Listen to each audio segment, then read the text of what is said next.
سورۃ الاعراف کی آیت نمبر 40، سورہ اعراف کا 5واں رکوع، 8ویں پارے کا 12واں رکوع۔ اللہ رب العالمین نے ارشاد فرمایا، ان الذین کذبوا بآیاتنا، وہ جنہوں نے ہماری آیتیں جھٹلائیں، واستکبروا عنہا، اور ان کے مقابل تکبر کیا، لا تفتح لهم ابواب السماء، ان کے لیے آسمان کے دروازے نہ کھولے جائیں گے، ولا يدخلون الجنت، اور نہ وہ جنت میں داخل ہوں گے، حتی یلج الجمل فی سم الخیاط، جب تک سوئی کے ناکے اونٹ داخل نہ ہو۔ جن لوگوں نے ہماری آیتیں جھٹلائیں اور تکبر کیا، یعنی ہماری آیتوں کا انکار کیا، کفر کی زندگی گزاری، ان کے لیے آسمان کے دروازے نہ کھولے جائیں گے۔ ابواب السماء، آسمان کے دروازے نہ کھولے جائیں گے، نہ ان کے اعمال کے لیے آسمان کے دروازے کھولے جائیں گے، نہ ان کی روحوں کے لیے آسمان کے دروازے کھولے جائیں گے، کیونکہ ان کے اعمال بھی خبیث اور گندے ہیں، اور ان کی روحیں بھی خبیث اور ناپاک ہیں۔ حضرت عبداللہ بن عباس رضی اللہ تعالی عنہما نے فرمایا کہ کافروں کی روحوں کے لیے آسمان کے دروازے نہیں کھولے جاتے، اور جب مومن مرتا ہے تو مومن کی روحوں کے لیے آسمان کے دروازے کھولے جاتے ہیں۔ حضرت ابن جریج رحمت اللہ تعالی علیہ نے فرمایا، آسمان کے دروازے نہ کافروں کے اعمال کے لیے کھولے جاتے ہیں اور نہ ہی ان کی روحوں کے لیے، یعنی زندگی میں ان کا عمل آسمان پر نہیں جا سکتا، اور موت کے بعد ان کی روح آسمان پر نہیں جا سکتی، یعنی کافروں کا عمل آسمان پر نہیں جاتا اور نہ ہی ان کی روح آسمان پر جاتی ہے۔ اس آیت کی تفسیر میں ایک قول یہ بھی ہے کہ آسمان کے دروازے نہ کھولے جانے کے یہ معنی ہے کہ وہ خیر و برکت اور رحمت کے نزول سے محروم رہتے ہیں، یعنی کافروں پر نہ خیر و برکت کا نزول ہوتا ہے اور نہ ہی رحمت کا نزول ہوتا ہے۔ دوسرا فرمایا کہ ولا يدخلون الجنت، اور وہ جنت میں داخل نہ ہوں گے، یہاں تک کہ یلج مانے داخل ہو جائے، جمل مانے اونٹ، اور سم کہتے ہیں سوراخ کو، خیاط سوئی، جب تک سوئی کے سوراخ میں اونٹ داخل نہ ہو جائے۔ سوئی کے سوراخ میں اونٹ داخل نہیں ہو سکتا، تو یہ مثال سمجھائی گئی، جس طرح سوئی کے سوراخ میں اونٹ نہیں جاتا، اس طرح یہ بھی جنت میں داخل نہیں ہو سکیں گے۔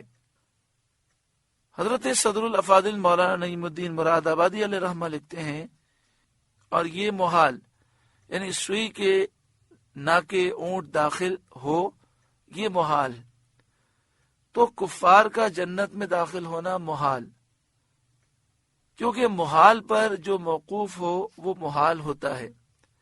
اس سے ثابت ہوا کہ کفار کا جنت سے محروم رہنا قطعی ہے، وہ کبھی بھی جنت میں داخل نہیں ہو سکیں گے۔ یہاں کفار سے مراد وہ کافر ہیں جن کا خاتمہ کفر پر ہو۔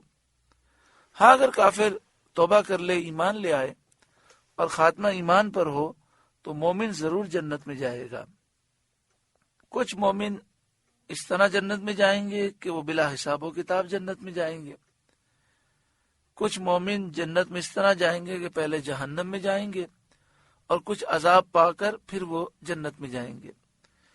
وَكَذَلِكَ نَجْزِي الْمُجْرِمِينَ، اور مجرموں کو ہم ایسا ہی بدلہ دیتے ہیں۔ یہاں مجرموں سے مراد کفار ہیں، جن لوگوں نے اللہ کی آیتوں کی تکذیب کی اور اللہ کی آیتوں کے مقابلے میں تکبر کیا۔ لَهُم مِّن جَهَنَّمَ مِہَادٌ، انہیں آگ ہی بچھونا ہے، ان کے لیے جہنم کی آگ سے بچھونا ہے، ومن فوقہم غواش، اور آگ ہی اوڑھنا ہے، یعنی اوپر بھی آگ ہے نیچے بھی آگ ہے جہنم میں ان کے لیے، آگ انہیں گھیرے ہوئے ہوگی۔ وَكَذَلِكَ نَجْزِي الظَّالِمِينَ، اور ظالموں کو ہم ایسا ہی بدلہ دیتے ہیں۔ وَالَّذِينَ آمَنُوا وَعَمِلُوا الصَّالِحَاتِ، اور وہ جو ایمان لائے اور طاقت بھر اچھے کام کیے۔ لا نکلف نفسا الا وسعها، ہم کسی پر طاقت سے زیادہ بوجھ نہیں رکھتے۔ اولئک اصحاب الجنہ، وہ جنت والے ہیں، ہم فیہا خالدون، انہیں اس میں ہمیشہ رہنا ہے۔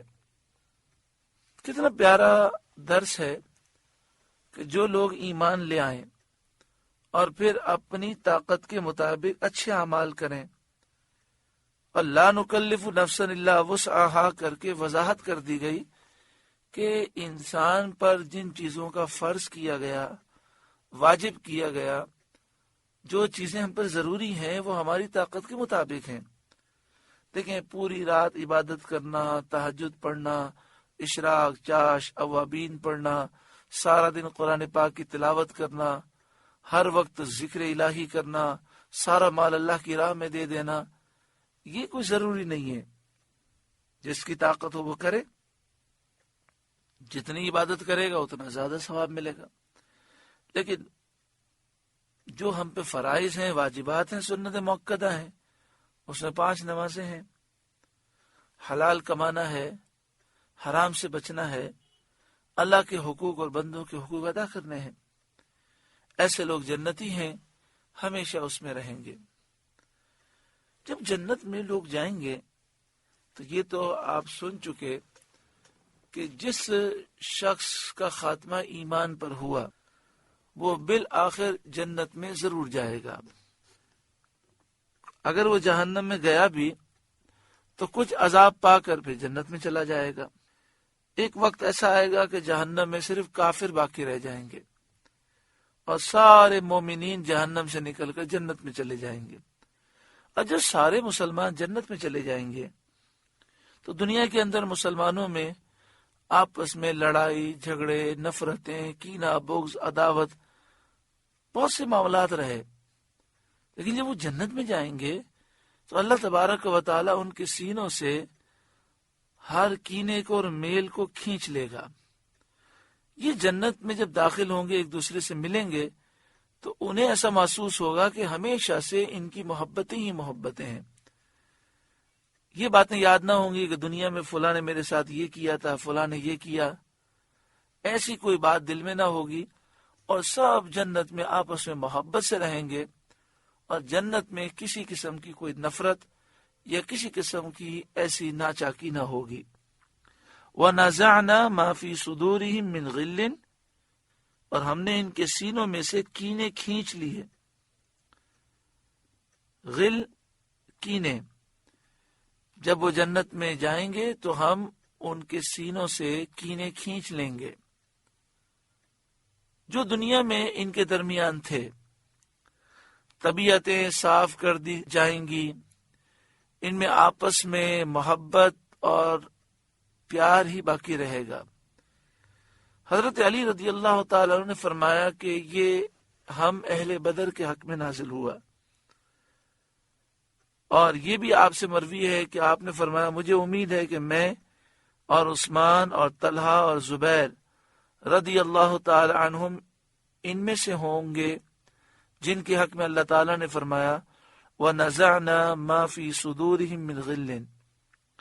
اسی طرح ایک موقع پر آپ نے فرمایا کہ میں اور حضرت امیر معاویہ انہی لوگوں میں شامل ہیں جن کے متعلق اللہ نے فرمایا کہ ہم سینے صاف کر دیں گے۔ حضرت علی رضی اللہ تعالیٰ عنہ کا یہ ارشاد رافضیوں کی بنیاد کو جڑ سے اکھاڑ کر پھینک دیتا ہے۔ وَنَزَعْنَا مَا فِي صُدُورِهِم مِّن غِلٍّ،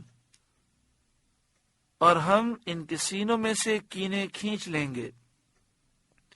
تجری من تحتہم الانہار، ان کے نیچے نہریں رواں دواں ہیں۔ وقالو، اور وہ کہیں گے، مومنین جب جنت میں داخل ہوں گے تو داخل ہوتے وقت وہ اللہ کا شکر ادا کریں گے. وقالو، وہ کہیں گے، وقالوا الحمد للہ الذی ہدانا لہذا، سب خوبیاں اللہ کے لیے ہیں جس نے ہمیں اس کی راہ دکھائی اور ہمیں ایسے عمل کی توفیق دی جس کا یہ اجر و ثواب ہے، اور ہم پر فضل و رحمت فرمائی اور اپنے کرم سے عذاب جہنم سے ہمیں محفوظ کیا، جنت کی راہ ہمیں دکھائی، اللہ کا شکر ہے. آپ سے گزارش ہے کہ قرآن کے اس پیغام کو آگے پہنچا کر ثواب جاریہ حاصل کریں.